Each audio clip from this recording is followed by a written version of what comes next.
우리 하나님 말씀 보겠습니다. 하나님 말씀은 요한계시록 2장 1절에서 7절까지 말씀입니다. 요한계시록 2장 1절에서 7절까지 우리 세번역 성경으로 다 함께 봉독하겠습니다. 에베소 교회의 심부름꾼에게 이렇게 써보내라. 오른손에 7뼈를 주시고 7 금촛대 사이를 거니시는 분이 말씀하신다. 나는 내가 한 일과 내 수고와 인내를 알고 있다. 또 나는 내가 악한 자들을 참고 내버려 둘 수 없었던 것과 사도가 아니면서 사도라고 자칭하는 자들을 시험하여 그들이 거짓말쟁이임을 밝혀낸 것도 알고 있다. 너는 참고 내 이름을 위하여 고난을 견디어냈으며 낙심한 적이 없다. 그러나 너에게 나무랄 것이 있다. 그것은 내가 처음 사랑을 버린 것이다. 그러므로 내가 어디에서 떨어졌는지를 생각해내서 회개하고 처음에 하던 일을 하여라. 내가 그렇게 하지 않고 회개하지 않으면 내가 가서 내 촛대를 그 자리에서 옮기겠다. 그런데 내게는 잘하는 일이 있다. 너는 니골라당이 하는 일을 미워한다. 나도 그것을 미워한다. 귀 있는 사람은 성령이 교회들에게 하시는 말씀을 들어라. 이기는 사람에게는 내가 하나님의 나군에 있는 생명나무의 열매를 주어서 먹게 하겠다. 아멘, 아멘. 여러분, 주님께서는 어느 주일에 밤모섬에서 유배 생활을 하던 사도 요한을 찾아오셨습니다. 찾아오신 주님께서 사도 요한에게 하셨던 첫 말씀은 내가 보는 것을 책에 기록하여 7 교회 곧 에베소, 서마나, 버가모, 두아디라, 사데, 빌라델비아, 라오디게아 교회로 보내라 하는 것이었습니다. 그렇게 주님께서 이들 7 교회에 보내시는 편지가 요한계시록 2장 그리고 3장에 기록되어 있습니다. 그 중에 먼저 에베소 교회에 편지를 보내셨습니다. 주님께서 보내시는 그 첫 편지를 받는 에베소 교회는 여러분 어떤 교회였던 것 같습니까? 여러분, 에베소 교회의 시작은요, 사도 바울과 매우 밀접한 연관이 있습니다. 사도행전 18장에 따르면 두 번째 전도 여행을 마치고 그리스 고린도를 떠나서 시리아 안디옥 교회, 자신을 파송했던 본 교회로 돌아가는 길에 잠시 에베소에 들릅니다. 그때 브리스길라 아굴라 부부가 함께 동행하고 있었지만 혼자서 유대인의 회당 안으로 들어가서 유대인들과 변론을 하죠. 바울의 이야기를 듣던 유대인들은 좀 더 오래 에베소에 머물러 줄 것을 간청하지만 바울은 하나님의 뜻이면 다시 돌아오겠노라고 대답을 하곤 안디옥으로 돌아갑니다. 그때로부터 대략 2년쯤 지난 후 주후 53년경일 거예요. 그쯤에 바울은 세 번째 전도 여행을 시작합니다. 그때에 에베소를 다시 찾았고 무려 3년 가까이 에베소에 머물면서 매우 집중적으로 예수 그리스도의 복음을 전하면서 이 에베소 교회는 든든히 세워지기 시작했다고 말씀드릴 수 있습니다. 사도행전 20장 31절 말씀을 보면요, 세 번째 전도 여행을 마치고 다시금 예루살렘으로 돌아가는 그 길에 밀레도라고 하는 항구에 들렸을 때에 에베소 교회 장로들을 오도록 청하고 장로들을 만난 그 자리에서 내가 3년 동안 쉬지 아니하고 눈물로 훈계하던 것을 기억하라고 이야기합니다. 그만큼 사도 바울은 이 에베소 교회에서 심려를 기울여서 목회를 했다고 고백하고 있는 것입니다. 특별히 사도 바울은요, 이 에베소에 있을 때 두란노 서원을 중심으로 해서 매일 2년 동안 집중적으로 복음을 전했습니다. 그 결과는 정말 대단했습니다. 그 결과를 사도행전 19장 10절이 우리에게 전해주고 있는데요, 우리 같이 한 번만 읽어보시죠. 함께 읽습니다. 이런 일을 이태 동안 하였다. 아시아에 사는 사람들은 유대 사람이나 그리스 사람이나 모두 주님의 말씀을 듣게 되었다. 여러분, 여기에 이야기하고 있는 아시아는 지금 우리가 살고 있는 이 지역을 두고 하는 소리가 아닙니다. 오늘날 튀르키예의 서부 지역입니다. 요한계시록에 언급되고 있는 7 교회가 다 이 지역에 세워진 교회들입니다.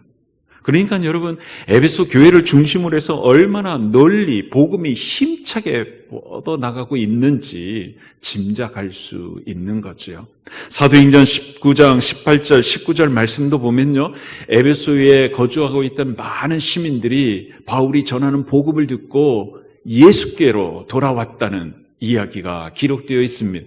그렇게 믿고 돌아오는 사람들 중에 마술사들도 제법 있었습니다.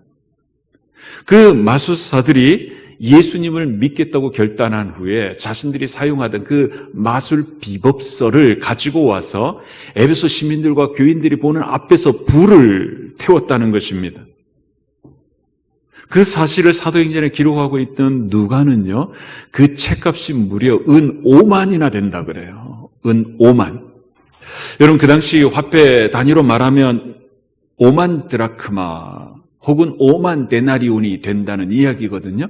그 당시 한 드라크마 또 한 데나리온이 하루 일당인 것을 감안해서 본다면 5만 드라크마 혹은 5만 데나리온이라고 한 것은 어마어마한 큰 액수임을 알 수 있습니다. 136년 연봉인 거예요. 이제야 감이 오셨군요. 어마어마한 책을 불사른 거예요. 그러니 얼마나 복음을 힘차게 전했는지 아시겠죠? 심지어는요, 에베소는 아데미 신전이 있고 아데미 신을 정말 광적으로 섬겼던 도시였거든요. 그래서 아데미 우상을 만들어 파는 은직공들이 있었어요. 그들이 에베소 시민들을 향하여 하소연하는 대목이 있습니다. 그게 뭐냐면 이거예요. 바울이라는 사람이 에베소에 들어와서 에베소뿐만 아니라 아시아 건 지역의 모든 사람들을 설득해서 손으로 만든 신은 신이 아니라고 이야기하였기 때문에 우리들이 하는 이 사업이 망할 지경이 되었다. 뿐만 아니라 아담의 신전이 모독을 당하고 우리가 숭배하고 세상이 숭배하는 이 여신의 위신이 땅에 떨어질 위험에 처했다고 하소연하며 소동을 일으킨 적이 있었던 거예요. 얼마만큼 에베소 교회가 힘있게 복음을 전했는지 짐작할 수 있습니다. 게다가 사도 바울은요, 이후에 에베소 교회에 편지를 써보냈는데 그것이 우리가 신약 성경으로 갖고 있는 에베소서입니다. 주 60년에서 62년경에 써보낸 것으로 짐작이 되는데요. 그러니까 교회를 세운 이후에 10여 년이 세월이 지난 이후에도 여전히 에베소 교회 성도들을 아주 세밀하게 가르치고 있음을 알 수 있습니다. 여러분, 에베소서를 통해서 두 가지를 철저하게 가르친 거예요. 첫째는 뭐냐면 예수 그리스도를 통하여 얻는 구원이 무엇인지에 대해서 가르친 거예요. 그러니까 신자가 어떻게 되는가, 이거에 대해서 가르친 거죠. 그리고 두 번째는 그렇게 예수 그리스도를 믿어 구원받은 신자들은 어떻게 살아가야 하는지에 대해서 매우 철저하게 가르쳐주고 있습니다. 그래서 에베소서를 통해서도 우리가 알 수 있는 것은 사도 바울이 기독교 신앙의 본질을 매우 정확하게 에베소 교회 성도들에게 가르치고 있었음을 알 수 있습니다. 게다가 이 에베소 교회는요, 사도 바울 외에도 정말 대단한 사람들이 목회를 한 교회였습니다. 사도 바울의 뒤를 이어서 믿음의 아들이라고 하는 디모데가 목회를 했죠. 또 성경에 능통한 성경학자 중에 한 사람이었던 아볼로라고 하는 사람이 이 에베소에서 성경을 가르친 적도 있습니다. 바울의 동력자였던 아굴라와 브리스길라 부부 역시 이곳에서 사도 바울을 도와서 목회를 한 적이 있습니다. 그리고 이 편지를 써보내는 사도 요한도 노년에 예수 그리스도의 육신의 어머니 마리아를 모시고 이곳 에베소에서 에베소 교회 성도들을 목회했습니다. 그러니 여러분, 이 에베소 교회 성도들이 제대로 배웠음을 알 수 있는 거죠. 뿐만 아니라 그들은 배운 대로 신앙생활을 하고 있었음을 오늘 주님께서 이들을 향하여 하시는 칭찬을 통해서도 확인할 수 있습니다. 여러분, 2절 말씀 같이 한번 읽어보시죠. 함께 보겠습니다. 나는 내가 한 일과 내 수고와 인내를 알고 있다. 또 나는 내가 악한 자들을 참고 내버려 둘 수 없었던 것과 사도가 아니면서 사도라 같이 자칭하는 자들을 시험하여 그들을 거짓말쟁이임을 밝혀낸 것도 알고 있다. 아멘. 아멘. 여러분 보십시오. 에베소 교회 성도들은요, 사도들로부터 제대로 배웠기 때문에 진리와 거짓을 분간할 줄 아는 분별력을 갖고 있었던 거예요. 사도가 아니면서 스스로 사도라고 주장하는 사람들이 에베소 교회에 몰래 이렇게 들어왔을 때에 그들이 얼마나 거짓된 사람들인지를 드러냈다는 이야기인 것입니다. 주님께서 사도로 세우신 12 제자들이 활동하던 시대에는요, 예수님이 살아계실 때 주님을 따라다니고 주님의 교훈과 이적을 경험했던 사람들이 정말 많이 생존해 있었습니다. 그 중에는 복음을 전하는 일꾼으로 헌신한 사람들도 있었습니다. 예를 들면 이런 이들이죠. 예수님의 육신의 동생이었던 야고보, 그리고 바나바, 실라, 이런 인물들 말입니다. 사람들은 이들을 사도라 부르기도 하였습니다. 정말 이들처럼 사도라고 불리우기에 부끄러움이 없는 사람들이 그 당시에는 많았습니다. 그런데 그 중에는 남에게 대접도 받고 인기도 얻는 것 때문에 스스로 사도라고 주장하는 사람들이 생겨나기 시작했습니다. 그들은 예수님의 생애에 대해서, 예수님의 교훈에 대해서 가르치기도 하였지만 많은 대목에서 주님의 가르침에서 어긋나게 가르치기 시작했다는 것입니다. 그런 무리들이 생겨났는데 오늘 우리가 읽은 요한계시록 2장 6절에서는 니골라 당이라고 하는 무리라 하는 것입니다. 6절을 보면 그런데 내게는 잘하는 일이 있다. 너는 니골라 당이 하는 일을 미워한다. 나도 그것을 미워한다. 니골라 당이 나와요. 여러분, 이 니골라 당이 무엇을 가르치며 성도들을 미혹했는지는 요한계시록 2장 14절, 15절 말씀을 보면 알 수 있습니다. 우리 같이 한 번만 읽어보시죠. 함께 읽습니다. 그러나 나는 내게 몇 가지 나무랄 것이 있다. 너희 가운데는 발람의 가르침을 따르는 자들이 있다. 발람은 발락을 시켜서 이스라엘 자손 앞에 올무를 놓게 하고 우상의 제물을 먹게 하고 음란한 일을 하게 한 자다. 이와 같이 내게도 니골라 당의 가르침을 따르는 자들이 있다. 아멘.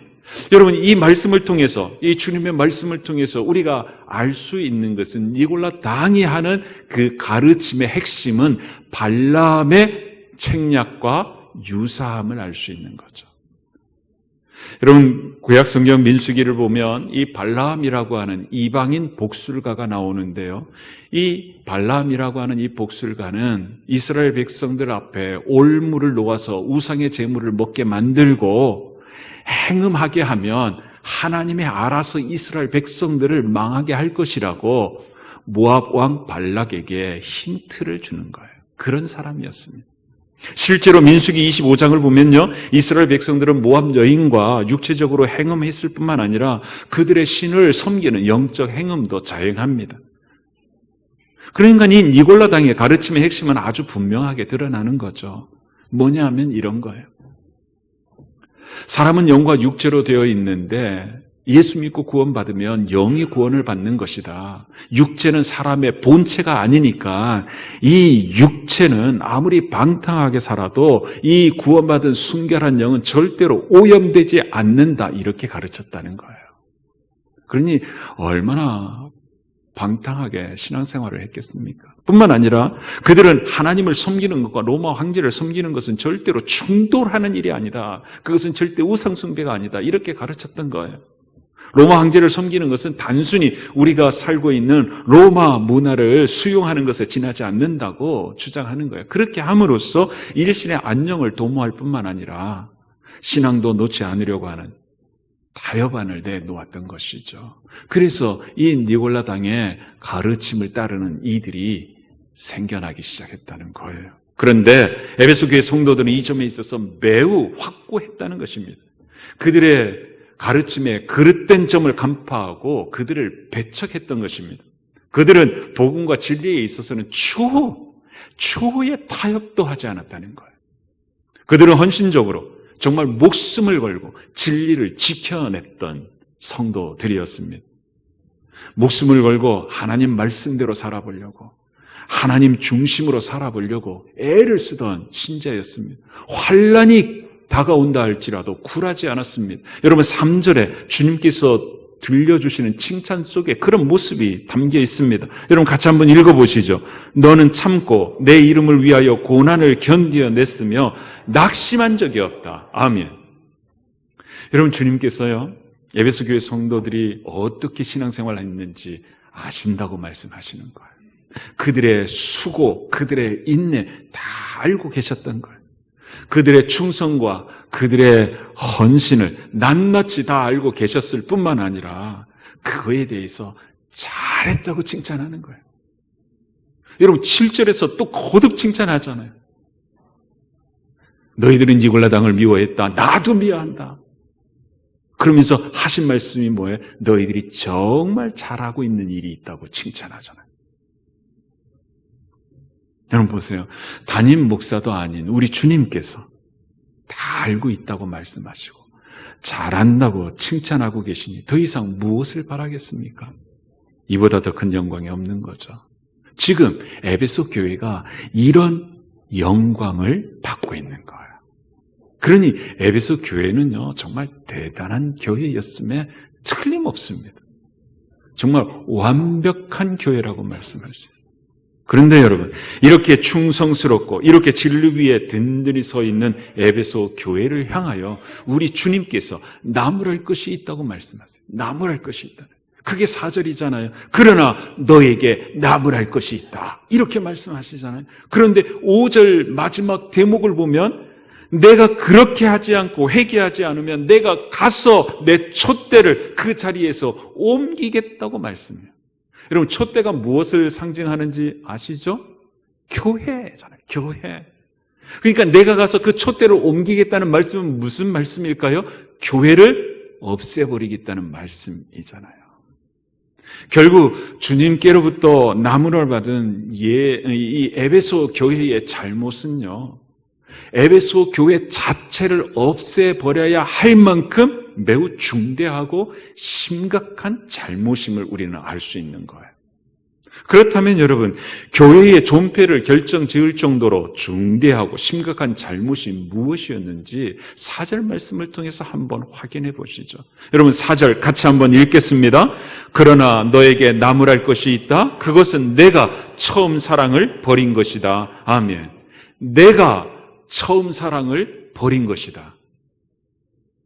여러분 이게 예루살렘 교회를 향한 주님의 책망이에요. 주님의 책망. 이것 때문에 교회가 없어져야 할 위기를 맞이하고 있다는 거예요.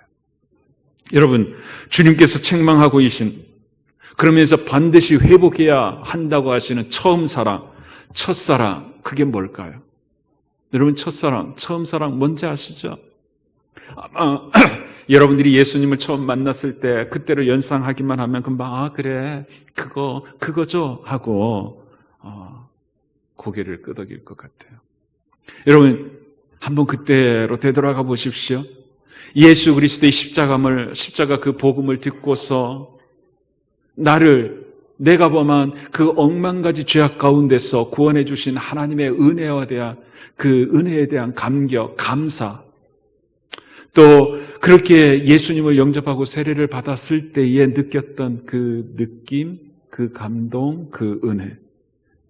여러분 주님을 만난 이후에 여러분 이 성경 펼쳐가지고 읽는데 몇 장도 아니라 한 장을 읽어나가면서 감동이 되어서 눈물을 뚝뚝 흘렸던 그 마음. 여러분 교회에 봉사할 수 있는 일에 이렇게 부름을 받아가지고 봉사를 하면서 주님의 손과 발이 되어서 주님을 대신해서 무언가 할 수 있게 되었다 하는 그 사실에 가슴이 벅찼던 그 모습. 여러분 취업해가지고 직장에 들어가가지고 첫 월급을 받았는데 거기에서 내 손으로 11조를 떼어서 직장을 허락해 주신 그 하나님께 감사했던 그 마음. 여러분 이런 은혜 받는 자들의 모습들, 마음들 이걸 다 아우르는 표현이 첫사랑, 처음 사랑인 겁니다. 그런데 지금 이 처음 사랑, 이 첫사랑을 버렸다는 거예요. 잃어버린 것도 아니라 버렸다는 거예요. 주님께서 아무리 눈을 크게 뜨고 찾아보려고 해도 이 처음 사랑의 흔적, 모습을 찾아볼 수가 없다는 거예요. 누구에게서? 에베소 교회 성도들에게서. 왜 그렇게 되고 말았을까요? 니골라 당의 무리와 같이 진리를 왜곡하는 것을 바로 잡는 데 집착하다 보니까 그 진리, 그 구원의 진리의 말씀을 주신 하나님의 사랑을 놓쳐버렸던 거예요. 하나님께서 내게 다가와서 새롭게 맺어주신 그 복된 사랑의 관계에 집중하기보다는 오로지 진리를 지켜야 한다는 그 사실이 목적이 되어버린 거예요. 그러니까 하나님과 사랑의 관계가 식어져 가고, 그러다 보니까 이웃을 향한 사랑도 흩어집니다. 교회 안에서 하나님의 가족이 된 형제 자매에 대한 사랑도 사그러져 버렸던 거예요. 하나님께서 우리에게 주신 그 사랑의 관계가 무너지고 만 거예요. 여러분, 이게 에베소 교회 성도들만의 문제일까요? 오늘 저와 여러분은 이 중차대한 문제에서 자유로울 수 있을까요?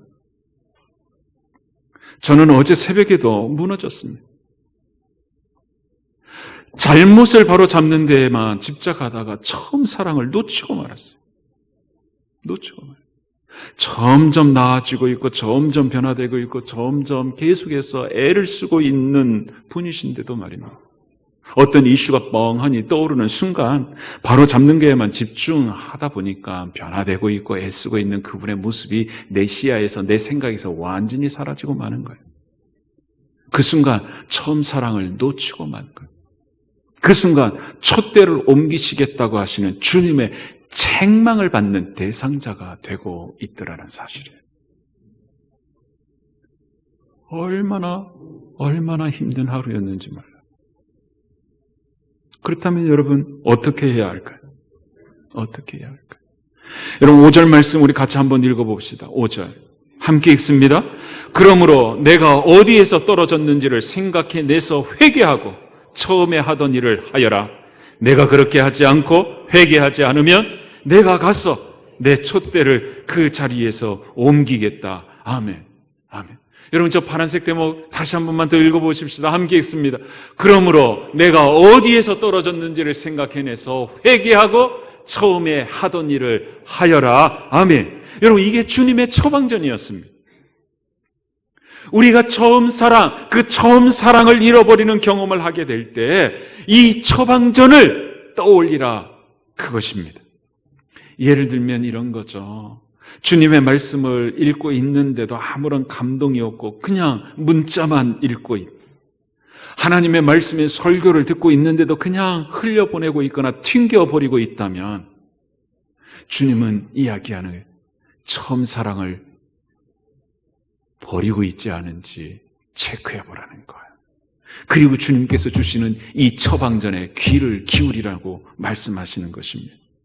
모든 이들이 다 은혜를 체험하고 있는 현장에 앉아 있음에도 불구하고 나 혼자 아무런 감흥도 일어나지 않고 있거나, 맡은 사역을 감당하고 있는데 기쁨이나 자원함이 없어져 버리고 그냥 내 마음에 푸석거림만 여전히 있다면 처음 사랑을 버리고 있지 않은지 점검해 보라는 것입니다.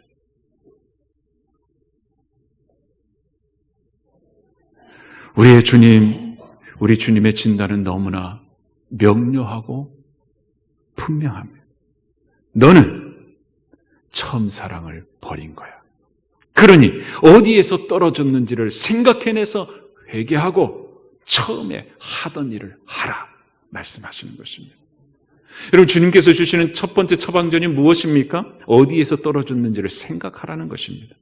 어디에서 처음 사랑을 잃어버렸는지, 어디에서 붙잡고 있었던 그 처음 사랑을 놓고 엄한 놈을 붙잡고 있는지를 생각해내라고 말씀하시는 것입니다. 내 자신을 살펴보라는 거예요. 에베소 교회 성도들에게 진리를 밝히느라고 이단들과 싸우는 그 일을 하다가 은혜의 감격을 잃어버리지 않았는지 지금 살펴보라는 것입니다. 어느 시점에서 그 일을 했는지 살펴보라는 것입니다.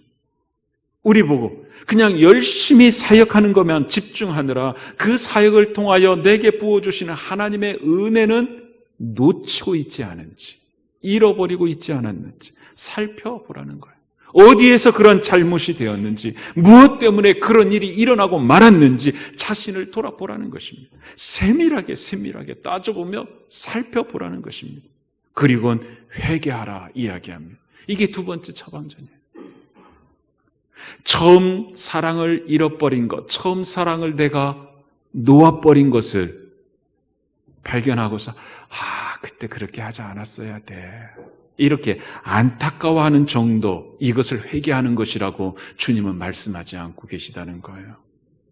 회개하는 것은 잃어버린 그것을 다시 가지는 것이라고 이야기해요. 처음에 했던 그 일을 다시 하라고 말씀하시고 계시다는 것입니다. 잃어버렸던 처음 사랑을 가지고 그 사랑을 가지고 했던 그 일을 다시금 하라고 말씀하고 계십니다. 그런데 여러분, 이것은 저와 여러분이 이미 경험해서 알고 있는 것처럼 말처럼 쉽지 않다는 거예요. 부단히 애를 쓰고 부단히 노력해도 실패하는 이름을 알 수 있습니다. 그래서 7절에 주님께서는 이기는 사람에게는 이라는 표현을 사용하신 것 같습니다. 여러분, 이기는 사람이라고 하면 무엇이 연상되십니까? 저는 경계하는 것이나 싸움하는 것이 연상됩니다. 어디에서 떨어졌는지를 생각해내서 회개하고 처음에 하던 일을 하는 것은 마치 전쟁에 나간 군인처럼, 싸움을 하는 사람처럼, 경기에 임한 선수처럼 목숨 걸고 해야 하는 일이라는 이야기인 것이죠. 그만큼 어렵고 힘든 일임을 우리에게 일깨워주고 있는 것입니다. 자신을 살펴서 어디에서 떨어졌는지를 찾아내고 처음 사랑을 회복하는 것은 그냥 결심만 하면 되는 낭만적인 일이 아니라는 거예요. 마치 전쟁을 하는 것과 같은 마음과 자세로 임해야만 가능하다는 거예요. 그리고 전쟁을 치러서라도 반드시 처음 사랑을 회복하고 처음 행위를 해야만 한다고 주님께서는 말씀하시는 거예요. 왜? 그렇게 하지 않으면 주님께서 뭐 한다 그랬어요? 촛대를 옮기시겠다는 거예요. 없애버리시겠다는 말씀이에요. 반면에 그렇게 하면 주님께서는 반드시 하나님 낙원에 있는 생명나무의 열매를 먹게 하시겠다고 말씀하십니다. 그게 7절 아닙니까? 그게 7절 약속이에요. 귀가 있는 사람은 성령이 교회들에게 하시는 말씀을 들어라. 이기는 사람에게는 내가 하나님의 낙원에 있는 생명나무의 열매를 주어서 먹게 하겠다. 지금까지 아무리 선한 일을 많이 했어도 처음 사랑을 잃어버리면 아무것도 아니라는 것입니다. 아무리 목사가 되고 아무리 장로가 되어서 아무리 엄청난 사역을 감당하고 있다 할지라도 예수 그리스도 십자가 그 복음을 통하여 베푸신 은혜, 그 사랑에 대한 감격, 감동, 눈물을 잃어버리면 다 헛짓이라는 거예요. 헛짓이라는 거예요. 그 모든 사역들이 하나님을 사랑하는 복된 관계 속에서 이루어지고 있는지 살펴야 한다는 거예요. 반드시 내가 행하는 모든 신앙 행위, 그 행위 안에는 처음 사랑, 첫사랑이 반드시 담겨져 있어야 한다는 이야기인 거예요. 그렇게 하는 신자를 일컬어서 이기는 사람이라고 말씀하고 계시는 거예요. 사랑하는 성도 여러분, 오늘 주님 앞에 앉아있는 우리 모두가 물어봐야 하겠다는 거예요. 주님 앞에 나온 이 시간, 주님을 향한 첫사랑의 감격과 감사가 여전히 내 마음을 휘감아 흐르고 있는가 물어보자는 거예요. 여러분, 이유는 모르겠는데 주님 앞에 나와 앉아 있다는 그 사실 하나만으로도 마음이 감동이 되고, 하나님 앞에 기도를 하는데 눈물이 주르륵 흘러내리던 그런 경험 있지 않으세요? 여러분, 그 경험을 마지막으로 한 게 언제였습니까? 오늘 주님은 그걸 물으라는 거예요. 그걸 물으라는 거예요. 만약 그 일이 너무 오래된 옛적 일이라고 한다면 오늘 이 시간 주님 앞에 회개하라고 말씀하시는 거예요. 주님, 처음 사랑을 잃어버렸습니다. 주님을 만났던 그날 흘렸던 그 눈물이 내 심령에 다시 흐르게 해주옵소서. 내 영혼에 하나님 나라에서 발원하여 흐르는 그 생명수 강물을 흘려보내주셔서 내 신앙하는 이 내 삶 속에 생명나무의 열매를 맺게 해 주옵소서 기도하라고 말씀하시는 것입니다. 그리하면 성령 하나님께서 반드시 저와 여러분 모두가 주님 앞에 진정한 사랑 고백을 삶을 통하여 드릴 수 있는 기쁨과 행복을 회복시켜 주시겠다는 것입니다. 이런 은혜가 우리들 가운데 임하기를 주의 이름으로 축복합니다. 기도하겠습니다.